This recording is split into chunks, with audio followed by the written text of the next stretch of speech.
There might be an instance in which you'd want to display design elements of a project in video format, but your design software doesn't allow for the creation of a video output file of your model.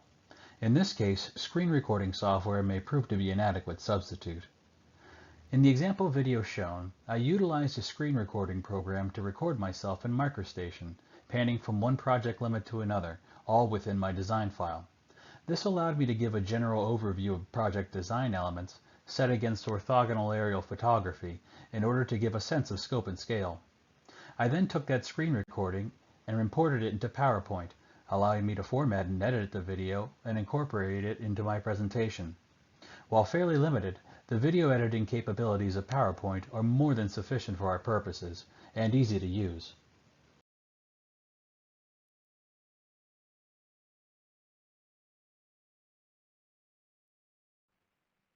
In this tutorial, we'll be using Open Broadcaster Software Obs Studio, a free and open source desktop recording application, Bentley MicroStation, and Microsoft PowerPoint.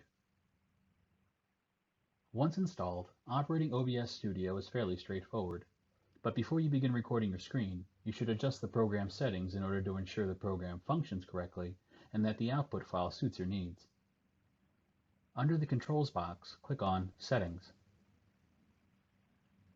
Select Output from the main menu on the left-hand side. In the Recording box, for Recording Path, choose the file directory where you'd want your recordings to be saved. For recording quality, select High Quality, Medium File Size. For recording format, choose MP4. A quick note about file format.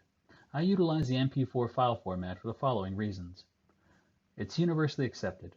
MP4 videos can be played in every media player in every operating system without the need to download a codec or additional software to view it. Of the formats available, the compression rate relative to video quality is quite high. This allows you to conserve valuable disk space while retaining clarity and detail in your recording. It's guaranteed to be compatible with PowerPoint. Whether importing, editing, or exporting a presentation to video with embedded video files, MP4 is guaranteed to work. For encoder, select Software X264. This method of encoding should operate stably with most computer hardware configurations. Next, select Video from the main menu on the left-hand side. Make sure your base and output video resolution matches that of the monitor you'll be recording. Much like photos, you can crop the size and edit the length of videos in PowerPoint. In such cases, you'll want as much resolution as you can get. This field is usually automatically populated with your current resolution. However, you can verify the correct resolution of your monitor under Display Settings in Microsoft Windows. For common FPS values, select a value of 30, since our recordings usually won't require a higher frame rate. Once all these settings have been selected, click OK to return to the main menu. At this point, you must open up the MicroStation file that contains the elements you wish to record.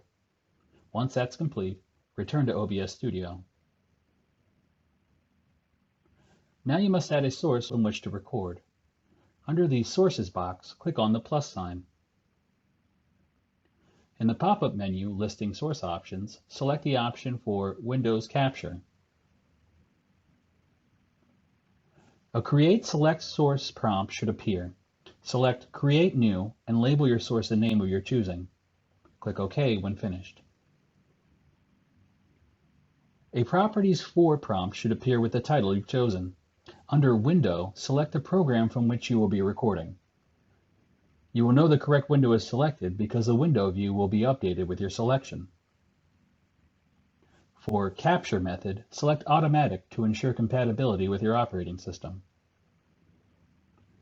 Deselect Capture Cursor so that your cursor is not displayed inside of your recording, and select OK when you're finished.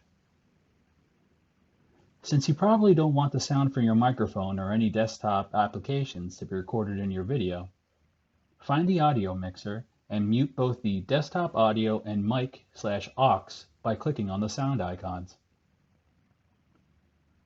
Now that you've calibrated all of the requisite settings in OBS Studio, you're free to create screen recordings that you can use in your PowerPoint presentation. Simply press Start Recording to record the contents on your screen, and stop recording when you're finished in order to complete the video file.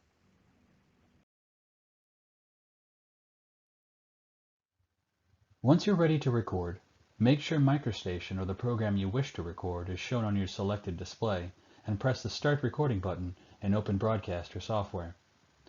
To achieve the desired pan effect in MicroStation, you simply hold down both the Shift button on your keyboard and left click button on your mouse. You will notice your mouse cursor change and an arrow appear. You can now manipulate the camera to pan in the direction of your mouse cursor.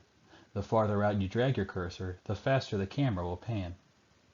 It's important to note that you should place your cursor somewhere out of the way, so it doesn't show up in your final cropped and edited recording.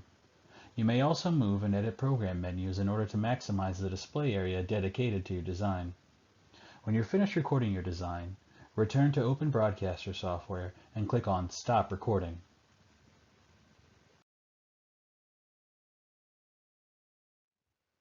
Once you've created a screen recording of yourself, panning through areas of the project inside of your MicroStation design file, you can now incorporate it into the PowerPoint presentation. You can import the video much in the same way you would with a picture, by selecting the Video button under the Insert ribbon, or by simply dragging and dropping the file into the PowerPoint slide from the Windows file browser.